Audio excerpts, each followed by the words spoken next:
kalau proyek kereta api cepat ini saya lumayan terlibat sejak awal, karena waktu itu Menko Maritimnya namanya Rizal Ramli dan saya salah satu staf di sana, dan dia menerima tamu utusan khusus Kaisar Jepang untuk membawa proposal kereta cepat ini ya.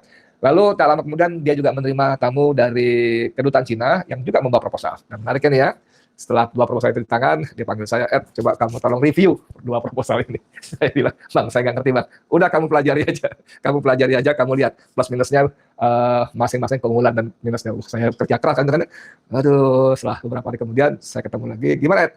Bang, ini memang begini, terus begini. Dia bilang apa? Kamu nggak teliti ya? Kenapa? Karena saya bilang waktu itu Bang Cina bagus nih Bang, lebih murah dan sebagainya. Saya bilang begitu kan?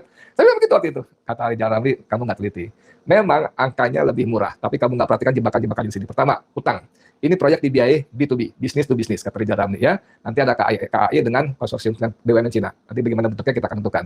Tidak ada uang APBN, berarti ada sumber dananya, yaitu dari Bank Cina.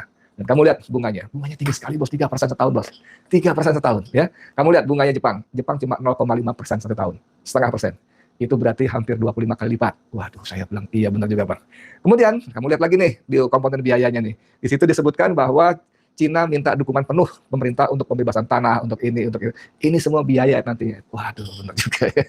Jadi saya tahu dari awal ya. Kemudian satu malam saya diajak jalan lagi juga rapat di kantor Kementerian Koordinator Perekonomian Darmin Nasution. Ya. Hadir malam itu ada Rini Sumarno, Menteri BUMN, ada Ignatius Jonan, Menteri Perhubungan, ada Sofyan Jalil, Menteri Bappenas, ada Bambang Brojo, Sumantri, ada dari Menteri Keuangan, lalu ada Menko Darmin, ada Menko, siapa ini? Rizal Ramli. Ya, saya salah satu yang diajak rapat di sana. Dan rapat itu adalah untuk membahas review dari Boston Consulting Group yang disewa oleh Bappenas untuk mereview dua proposal tadi. Anda tahu hasil dari konsultasi dari Boston Consulting Group itu tadi?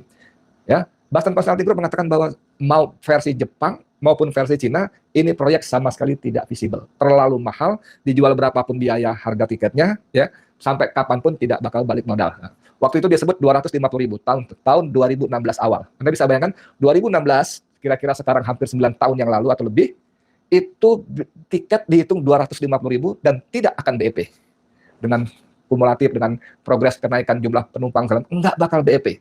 Dan waktu itu kita sudah nyerah juga sebetulnya. Ya, para petinggi, Menko dan para menteri itu sudah menyerah. Tapi karena ini permintaan Joko Widodo yang kemudian langsung digawangi, dikawal, dicentengi oleh Luhut Binsar Panjaitan, akhirnya barang busuk ini jalan juga. Dan akhirnya seperti kata Rizal Ramli, ini penuh dengan jebakan dan seperti faktanya akhirnya pemerintah Indonesia tersandra. Kalau nggak terusin, sudah kadung sekian. Kalau nggak nanti begini. Dan ada cost overrun. Ya, cost overrun itu peningkatan biaya di luar rencana sebelumnya.